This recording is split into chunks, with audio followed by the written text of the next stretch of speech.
You're on a path in the woods, and at the end of that path is a cabin. And in the basement of that cabin is a princess. You're here to slay her. If you don't, it will be the end of the world. I'm talking about the end of everything as we know it.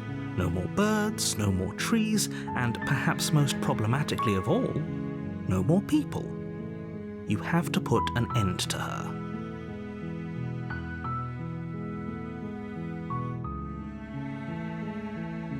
Don't linger on the specifics. You have a job to do here. Just get in there and do what needs to be done. We're all counting on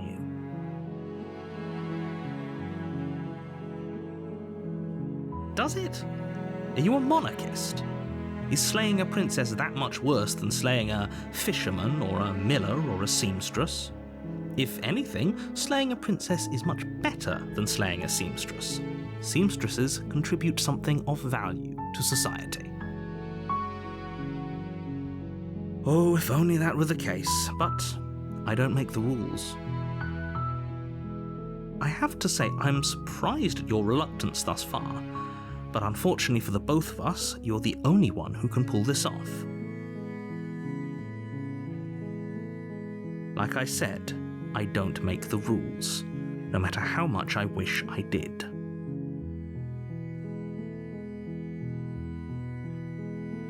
Of course I haven't. Why would I even consider that? Nobody wants the world to end. I mean, maybe some people do, like nihilists, or very, very evil people, but surely you're not one of those, right?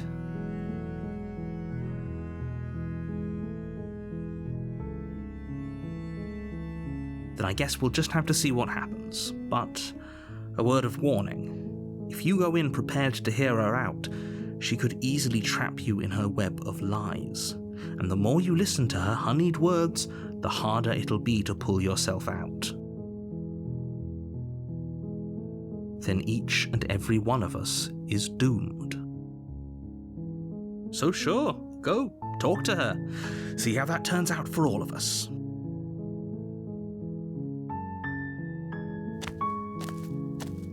You make your way up the short path to the cabin. You'll find the princess within. We're not going to go through with this, right? She's a princess. We're supposed to save princesses, not slay them. Ignore him. He doesn't know what he's talking about.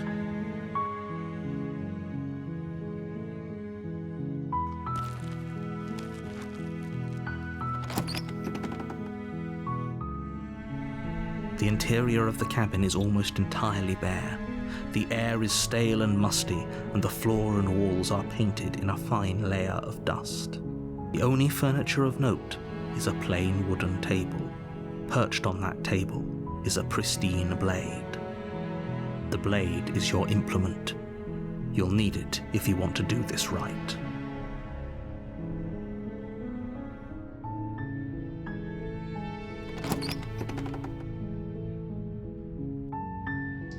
The door to the basement creaks open, revealing a staircase faintly illuminated by an unseen light in the room below. This is an oppressive place. The air feels heavy and damp, a hint of rot filtering from the ancient wood. If the princess really lives here, slaying her is probably doing her a favor. Her voice softly carries up the stairs. Hello? Is someone there? It's hypnotizing. It's the kind of voice you only have to hear once to remember it for the rest of your life. Don't let it fool you. It's all part of the manipulation. You're playing a dangerous game by coming here unarmed.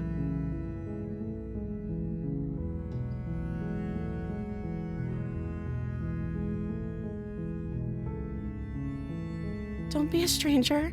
It's been so long since I've had any visitors. Please, come downstairs.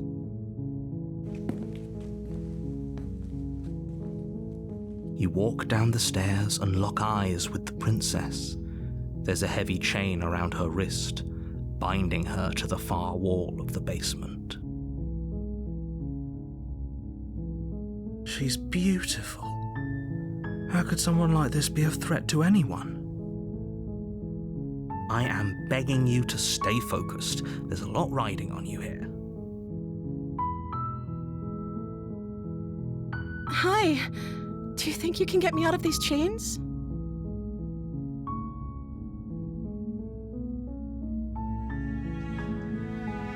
Okay.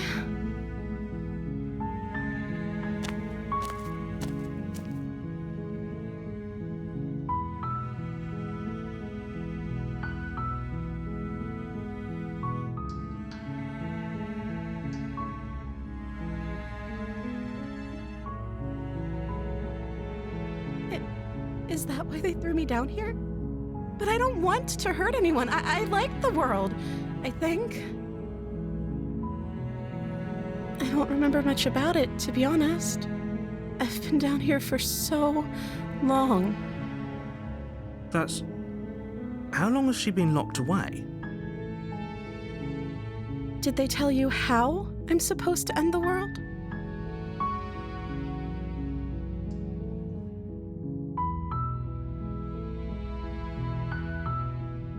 I appreciate the vote of confidence.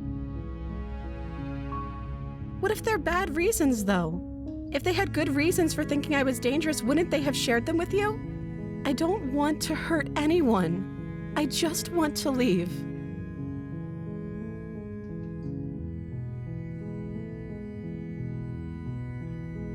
At the end of the day, whatever the two of us have going on down here is about trust. Whoever sent you to slay me claimed I was a threat to the world, but they didn't tell you why. I don't trust that, and I don't think you do either, or you wouldn't have come down here to talk.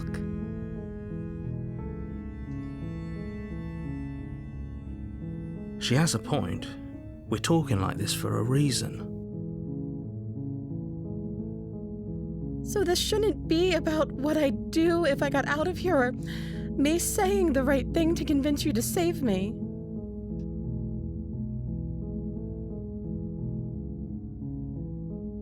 This is about how messed up this whole situation is. This is my life we're talking about. Do you really think I can even end the world? Why would I even want to? We both know that if there's people we can't trust in this situation, it's whoever locked me down here, and it's whoever sent you here. And those two groups are probably one and the same. Don't let her turn the tables here. This isn't about trust. This is about risk. We stand to lose everything, all for the sake of one person, and a subjugating monarch, no less.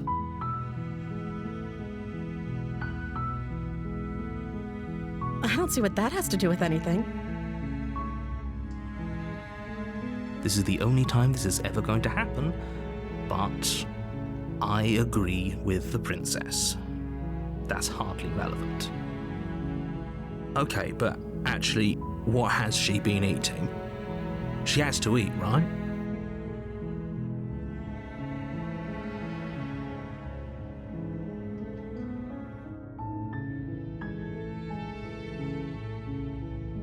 Oh. She pauses, carefully formulating her words before she responds. You can address me as Your Royal Highness. Or you can just call me Princess if Your Royal Highness is too formal. Is Princess her name or her title? What if it's both? Could you imagine being named Princess Princess?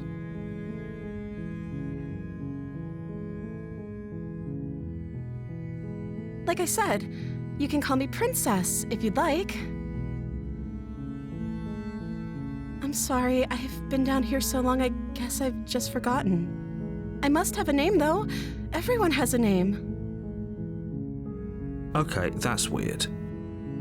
She hadn't even thought to pick a name for herself. Hopefully you're starting to see that she can't be trusted. Go back upstairs, get the blade, and slay her before it's too late.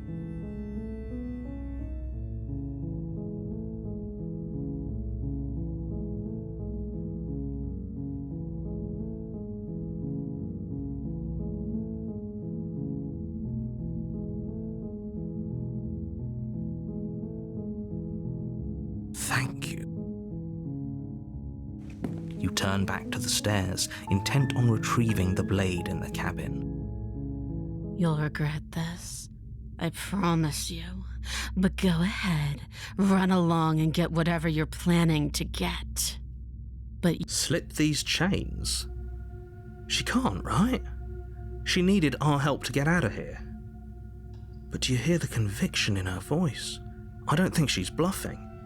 She has to be bluffing, but hurry. You rush up to the first floor, grabbing the blade, both yours and the world's only possible salvation.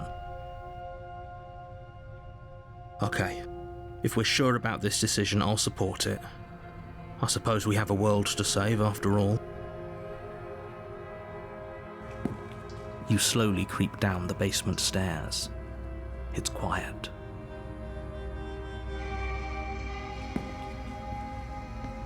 Where the princess sat only a moment ago, there's only a severed arm, its cooling flesh still chained to the wall, and she is nowhere to be seen. Is it just me, or did this room get a lot bigger?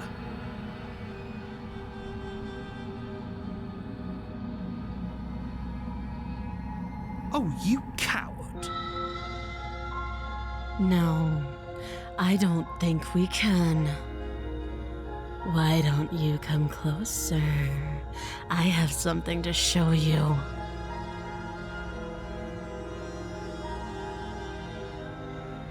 Your eyes dart to the corners of the room. You don't see her. Where is she?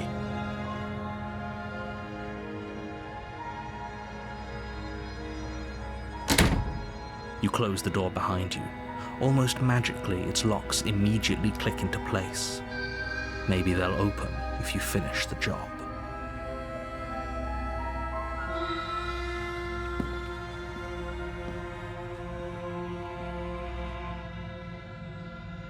Oh, do you want to play a waiting game?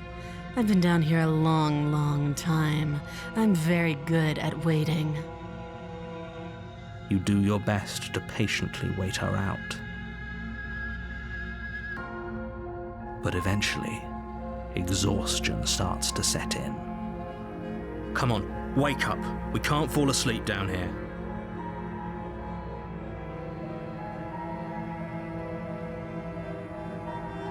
You step into the shadows. Too late, you hear the quiet patter of feet against the basement floor, followed by the taut pull and sharp pain of tearing flesh as the princess lunges into you from behind and drags you to the floor. The ferocity overwhelms you, and as the princess rends flesh from bone, your limp fingers lose their grip on the blade. It slips from your hand, your one last means of defense lying useless beside you in a pool of your cooling blood. I suppose you just lacked the will to fight back. This is the end, isn't it? I'm afraid it is. You shouldn't have let that fear creep into your heart. You had the upper hand, and now look at you. Everything goes dark, and you die.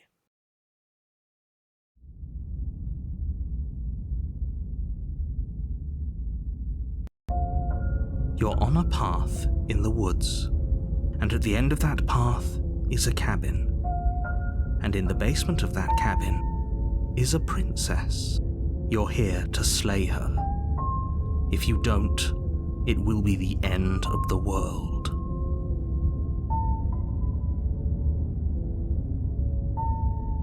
I can assure you that you're not dead. And to answer your second question, you're here to slay the princess. I literally told you that a second ago. If he doesn't remember what happened, then maybe it's best to keep it that way. If he doesn't remember what happened, then something else must have trapped us here. You're not trapped here. Nobody's forcing you to do anything, though the only sensible thing for you to do right now is march up to that cabin and slay the princess.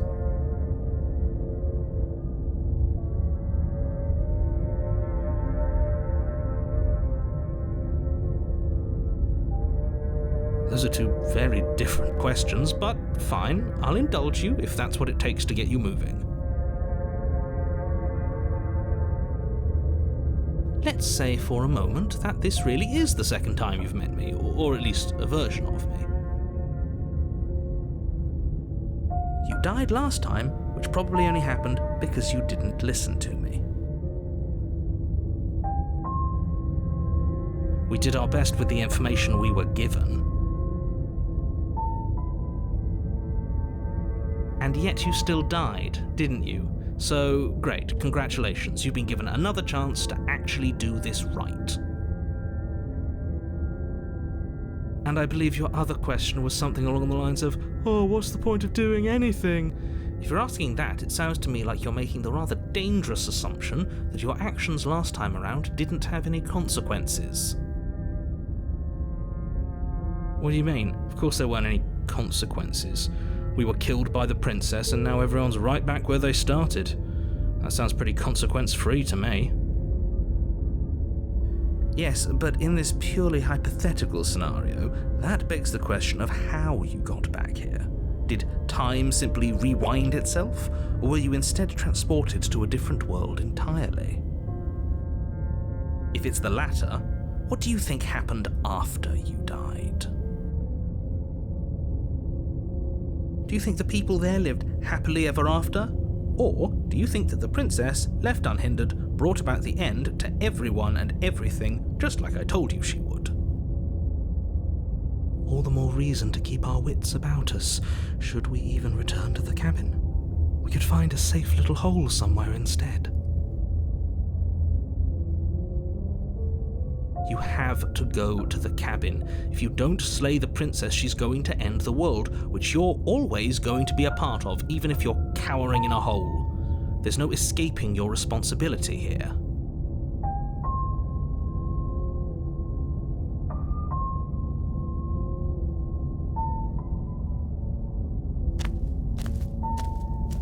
A warning before you go any further. She will lie, she will cheat, and she will do everything in her power to stop you from slaying her. Don't believe a word she says. Does a cat lie to a cornered mouse when it plays with its freedom? Or is it just acting out its nature?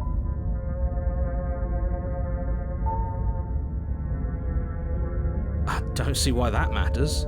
A lie's a lie, and if anything, she's the one who's cornered. She could have gotten out of there whenever she wanted to. We should trust nothing that she tells us, only what we hear and smell. That's a very roundabout way of saying that you should listen to me and take this seriously.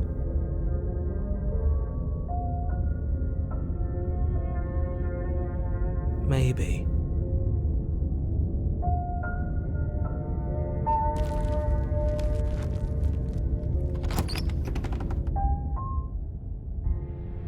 The interior of the cabin is ruinous and dilapidated. It feels like no one has lived here for a long time, wind rushing in through cracks and holes in the wooden walls.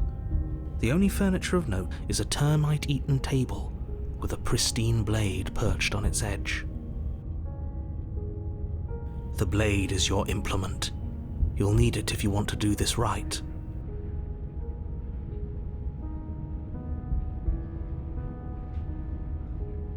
Very different. I wonder why. Maybe that's because you haven't actually been here. I hope this means you'll finally drop that ridiculous past life nonsense. You haven't died, and you certainly haven't been killed by the princess. So focus up. A lot's riding on this.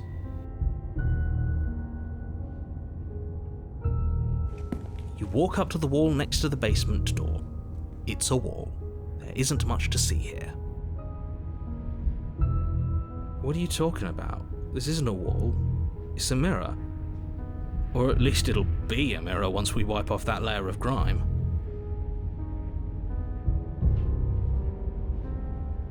You reach forward and rub your hand against the cabin wall. I hope you know how ridiculous you look right now.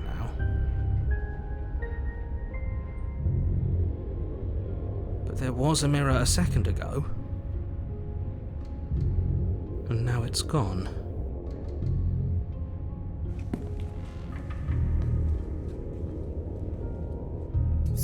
You take the blade from the table. It would be difficult to slay the princess and save the world without a weapon.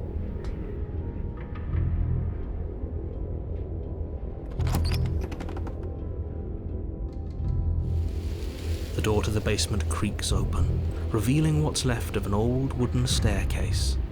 It's still sturdy enough that you can make your way down in one piece, though you'll have to be mindful of holes. The air seeping up from below is oddly warm and wet, as if you're descending into a jungle.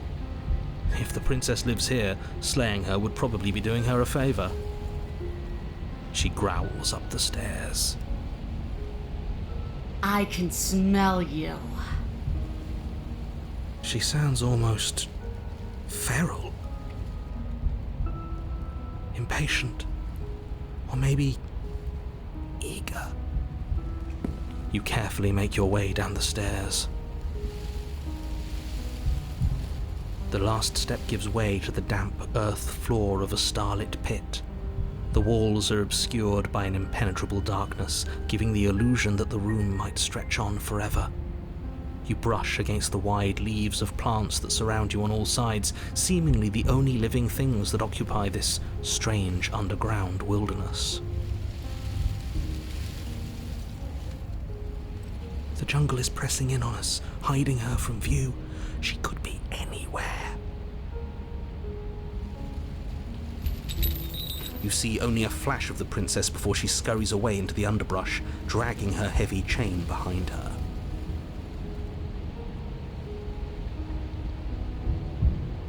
Remember, she's just a princess. She is certainly not just a princess.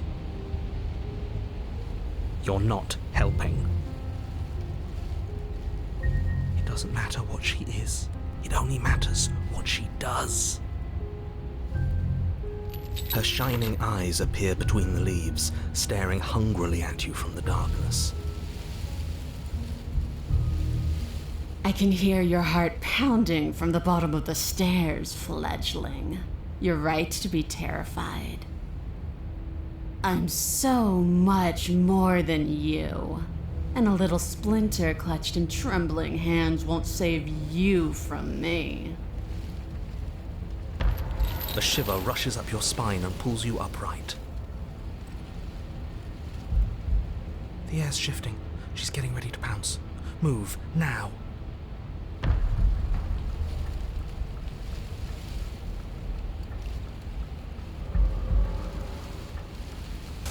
There's a shift in the humid air, and something enormous lunges from the shadows, her maw unhinged and dripping, her eyes fierce and full of hunger. She is too quick to outrun, too nimble to outmaneuver, too determined to overpower. This is her domain. You are devoured. I guess that's it then, isn't it? Unfortunately for you, no, this isn't it. You are in a dark and caustic place. A thick, fibrous lining constricts around you, its slick surface impossible to grip. Your hands scrabbling uselessly at your surroundings as they compress in on you. Your lungs can barely expand in such a tiny space. Not that the humid, finite air grants you more than a few shallow breaths at a time. You spoke when you needed to act. When I killed you, I tried to leave this place, but it wouldn't let me. You belong down there, it screamed at me. The world is better off without you in it. The flesh around you rumbles as the princess begins to move, her thundering footfalls twisting you helplessly about. Your skin protests as the corrosive liquid sloshes around you, but there will be no respite for you in sight. The burning grows stronger, and you can feel layers of you being peeled away.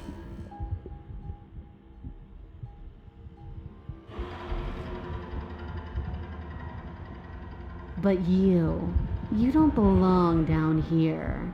You came from somewhere else. You came from out there. So I consumed your dead heart, and I carried it in my throat, and I draped what was left of you on my back, and I threw myself against that door. She stops, her muscles tensing around you, and through the muffling layers of her flesh, you hear the whine of straining metal. And with a pop, she lurches forward, your body lurching right along with her.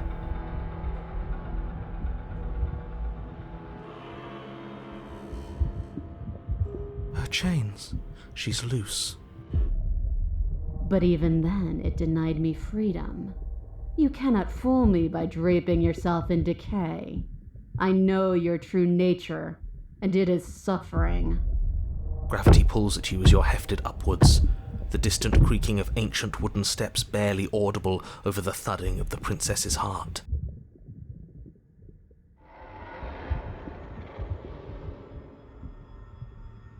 And then it was gone, and I was here. A new enclosure, a nicer cage, but still a prison. I learned from my wounds. You're alive now. We can leave together. Does that work? Could she free herself if we're alive in here? Do you really need me to give you a definitive answer for you to understand that the situation is grim? Stop her. Do something. You still have that steel claw. Tear through her before we are her. Survive. Or we could use it to make this quick for ourselves. If she needs us in order to leave, we could at least deny her that. That is a bad thing to do.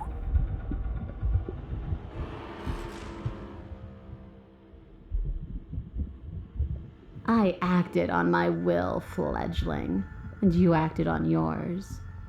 The strong triumph, and the weak submit or perish. Your body is violently jostled, the disruption causing burning skin to slop from raw muscle, and you hear what you can only assume is the princess pulling against the door to the cabin. The cage is still locked. I don't think we can talk our way out of this. We are drowning in death. There's no more space for words.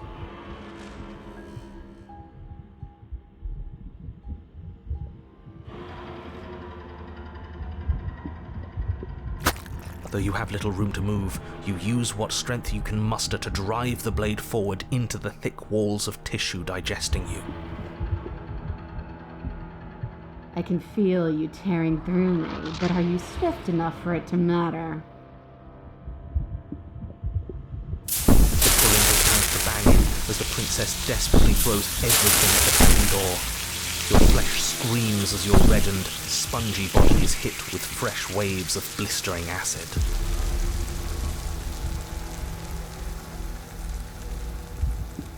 You can't hold me forever.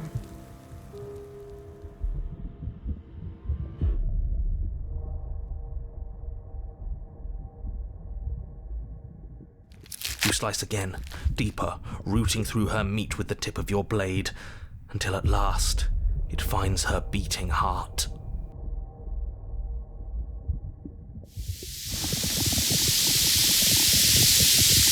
But will can never truly exceed the limits of the flesh. Your vision finally begins to blur, your eyes clouding over as they melt in their sockets. What little air remains in this rancid stew of flesh and slippery organs is finally too foul to breathe, and your lungs mercifully give out before you have to suffer another burning, liquefying moment. Everything goes dark, and you die.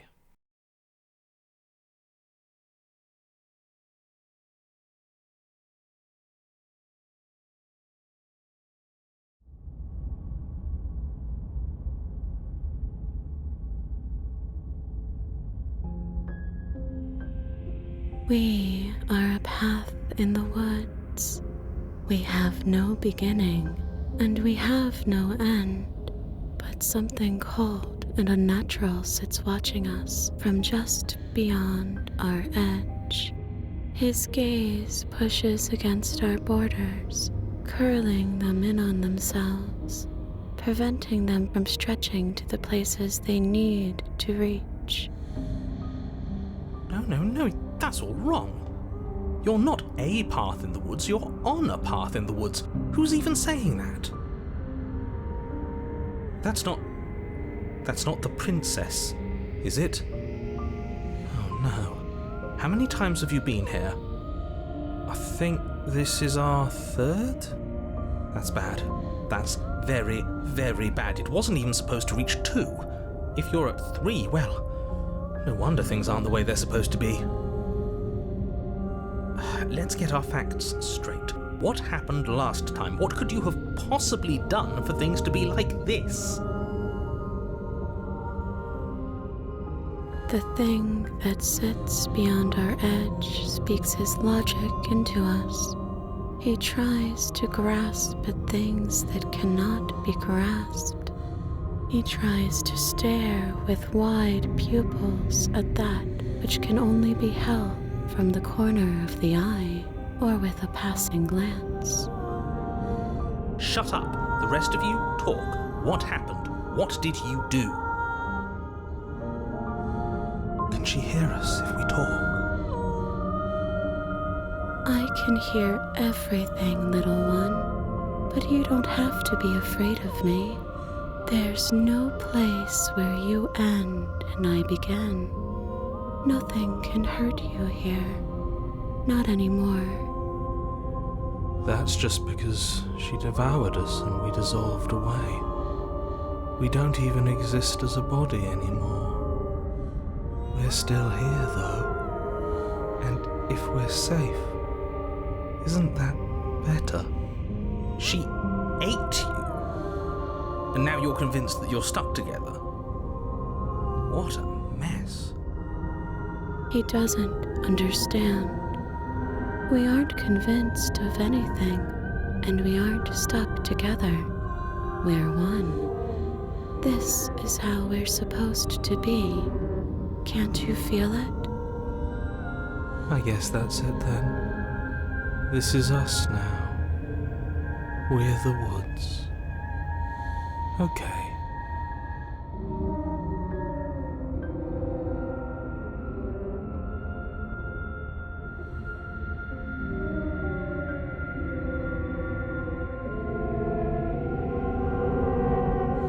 How could you say that? Look at us. We're almost everything, and we can be even more than this. Don't you feel our potential? Great. You can start by remembering that you exist, and not just as some dissolved component of a Gestalt entity formed from you and the princess. You exist as your own self, complete with your own physical body, separate from hers. I'm not so sure about that. We were something like that once, but now? And if thinking about that isn't enough to startle you back to reality, consider this. The princess ate you last time. Stop passively vibing with a literal predator and remember that you're enemies. Remember what she's done to you and how much it hurt. We can't go back to that. We can't go back to the fear and the hunger and the pain. Not after being something as beautiful as this.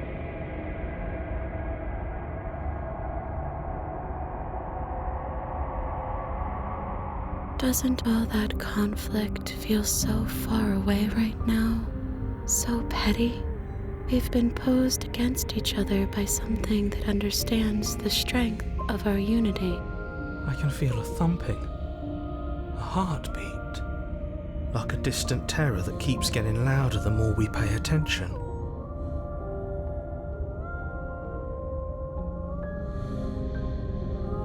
Please, stop.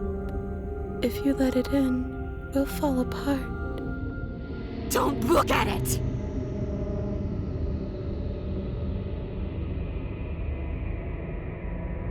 Please, Don't make us remember how I was. And just like that, you start to fall apart. I can remember it now. I didn't like being eaten. I'd forgotten how much it burned, and the air was so hard to breathe. She didn't care. She didn't care at all. As you remember the terror and pain you felt at the hands of the princess, you start to remember something else, too. You remember that you are a distinct being with a finite form and a mortal body. You can feel it. There is a shifting of the space around you, the infinitesimal movement of your molecules rearranging back into the shape of what you're meant to be. I don't like this. It's better for us to be the woods. I don't want to go back. No! I devoured you! I won! I put things back the way they were supposed to be! Some division, when sown, can never truly be mended. A cavernous gash rips across whatever it was you thought you were.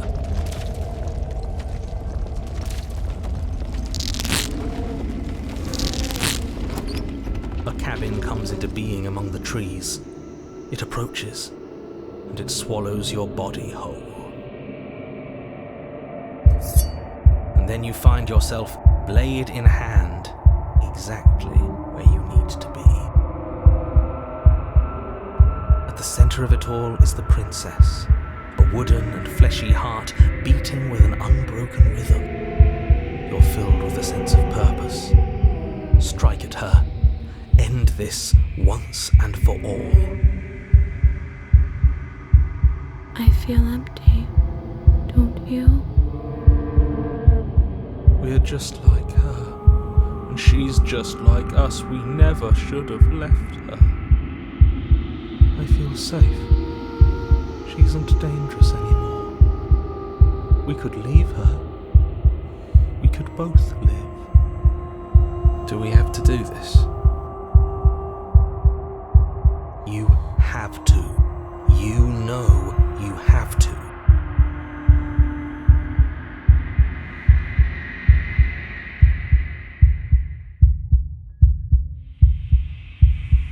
You devious little bastard. If you think I'm going to let you free her, you have another thing coming.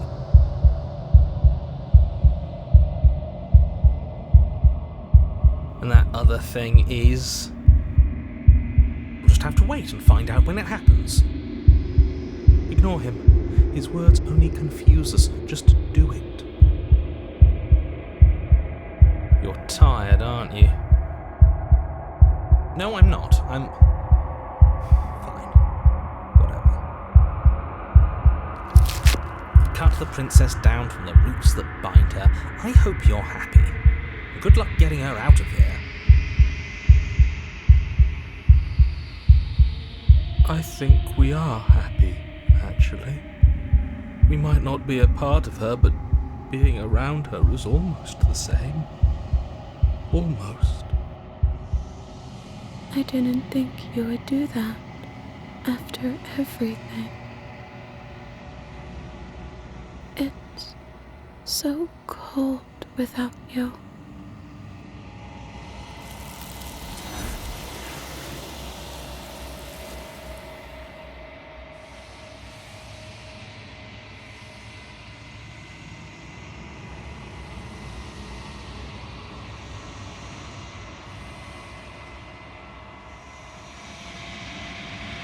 She's gone. Where did she go? Should we try and find her? And there's that mirror again. Why is it here? Why now?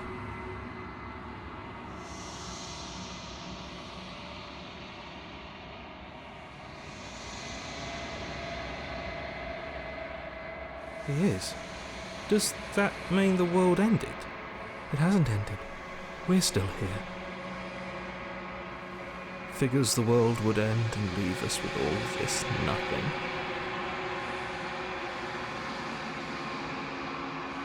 There's something dreadful about it. I don't think you should. The thing reeks of death. I don't want to look at us. I'm begging you, don't do this. It's different now. It feels, I don't know, final.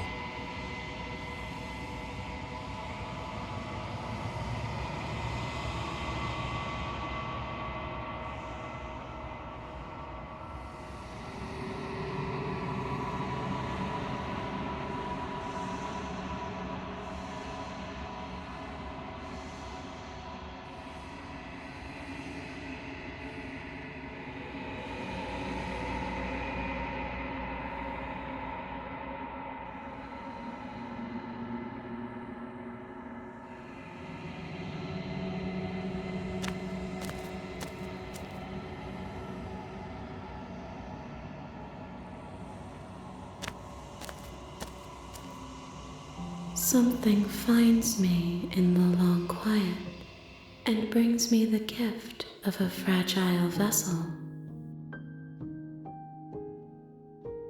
I am solitary lights in an empty city.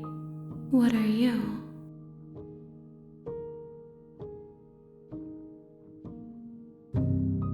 A person, a set of eyes witnessing from one perspective. I think that you are more like me than you are like a person. We are oceans, reduced to shallow creeks.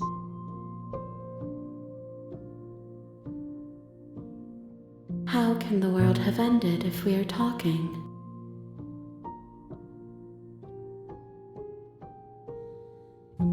You are the only thing I have ever known.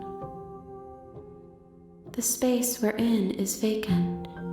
Nothing comes here but us.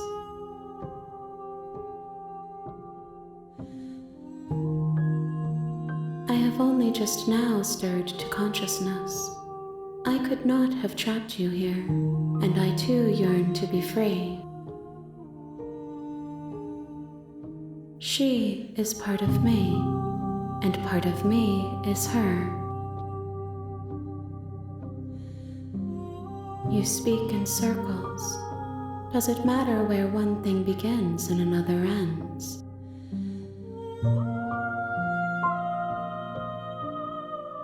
I know only that they are.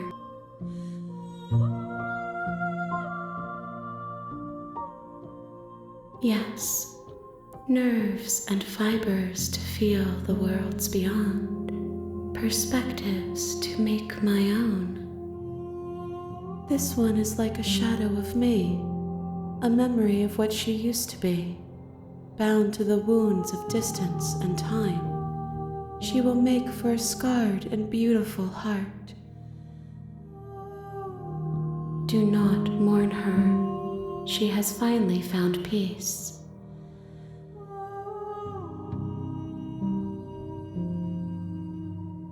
You are familiar, but you are not me. I feel sadness, longing, hope as I witness you. Nothing as we are, but I know that there are worlds beyond us and that we are meant to reach them. There is no exit, but this vessel is a creature of perception. She can make you forget, if only you believe her to be able to. Bring me more perspectives so that I may be whole, and perhaps then we will know our freedom.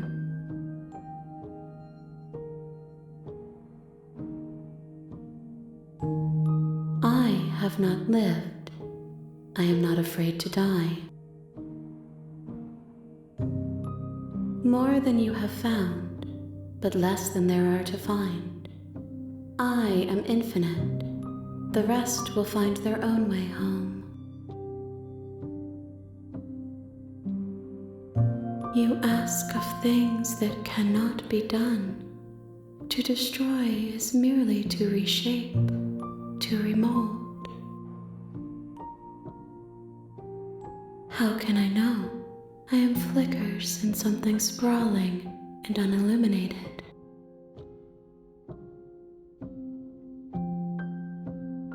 Then we will be here forever, as we are now, unfinished, dry, hollow.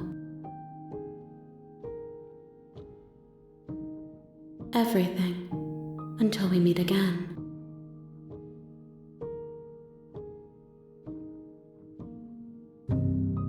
She asks that I tell you to remember her. You won't.